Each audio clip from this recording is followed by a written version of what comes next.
एक लोकतांत्रिक देश के अंदर जो एक नए भारत बनने की दिशा में आगे बढ़ रहा है, वहां एक साधारण नागरिक को अधिकार और हक मिलना चाहिए कानून के दायरे में। एक समय ऐसा भी था भारत के अंदर जहां एक सत्ताधारी दल उस समय वीआईपी कल्चर से भी बढ़कर वीवीआईपी कल्चर की तरफ चला गया था और वीवीआईपी की परिभाषा भी बदल दी थी, वेरी वेरी इलीगल प्रिविलेजेस। कानून को दरकिनार करके किस तरह से एक परिवार के लिए आम आदमी से खास आदमी बना जाए, उसकी प्रक्रिया। और उसके अंदर नाम आता है श्री रॉबर्ट वाड्रा जी का। तो क्या कार्रवाई नहीं होनी चाहिए? क्या तहकीकात नहीं होनी चाहिए? और अब क्या लोकतंत्र के अंदर अगर ईडी कार्रवाई करता है, पूछताछ करता है, तो वो गुनाह साबित करा जा रहा है उसको? निश्चित रूप से जब ये सत्ता में थे तो एक परिवार ये मानते थे कि वो भगवान से भी ऊपर है, कोई उनका नाम नहीं ले सकता था गलत तरीके से, कोई उनसे प्रश्न नहीं कर सकता था। लेकिन अब नया भारत है।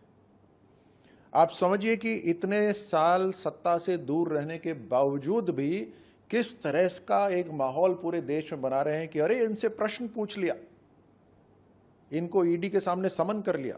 अब मैं उदाहरण देता हूं आपके सामने, गुड़गांव का है, बेंगलोर का है, बीकानेर का है और न जाने कितनी और जगह का है कि गुड़गांव के अंदर 3.5 एकड़ भूमि, कोई शिकोपुर करके गांव है गुड़गांव के बिल्कुल पास, वो 7.5 करोड़ में खरीदी जाती है। और फिर उस समय मुख्यमंत्री वहां भूपेंद्र हुड्डा जी थे जो कांग्रेस पार्टी से, उनसे एक लाइसेंस लिया जाता है। 4 दिन के अंदर ही एक लाइसेंस मिलता है कि 3.5 एकड़ के अंदर प्राइवेट कॉलोनी डेवलप करी जा सकती है। वो लाइसेंस लेकर डीएलएफ को बेचा जाता है तकरीबन 60 करोड़ की वैल्यू पर।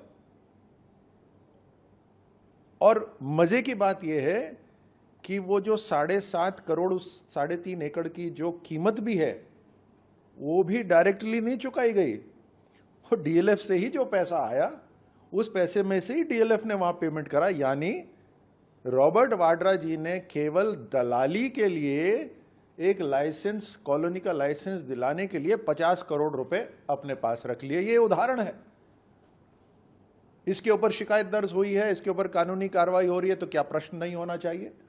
बेंगलुरु के अंदर 1100 एकड़ भूमि, तकरीबन कीमत है 950 करोड़ रुपए, वो हत्या ली है। उसके ऊपर क्या प्रश्न नहीं पूछा जाना चाहिए? एक साधारण व्यक्ति दिन रात मेहनत करता है और कानून के दायरे में रहता है। क्या कानून केवल साधारण लोगों के लिए है?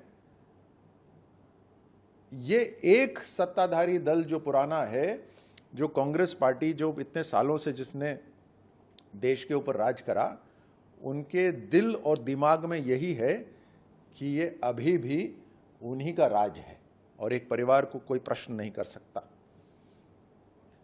रॉबर्ट वाड्रा जी जब साधारण व्यक्ति थे तो इनके पास 12 कंपनियां थी जिनके डायरेक्टर और वगैरह वगैरह थे। केवल इनके खाते के अंदर 50 लाख रुपए थे। 50 लाख से इन्होंने कैसे हजारों करोड़ बनाए, उसकी कहानी संक्षिप्त में मैं आपको बताता हूं कि डीएलएफ से तकरीबन 60 करोड़ का लोन लिया गया। उस 60 करोड़ की लोन से इन्होंने संपत्ति खरीदी। वो 300 करोड़ की संपत्ति हजारों करोड़ की संपत्ति हो गई। एक भी पैसा खुद का नहीं लगा। ये मिसयूज ऑफ ऑफिस। और वो ऑफिस किसका? जो जनता ने इनके परिवार को, या इनके परिवार तो गलत होगा, इनकी पार्टी को देश की सेवा के लिए जो दफ्तर दिया, उस दफ्तर का गलत इस्तेमाल करते हुए इन्होंने हजारों करोड़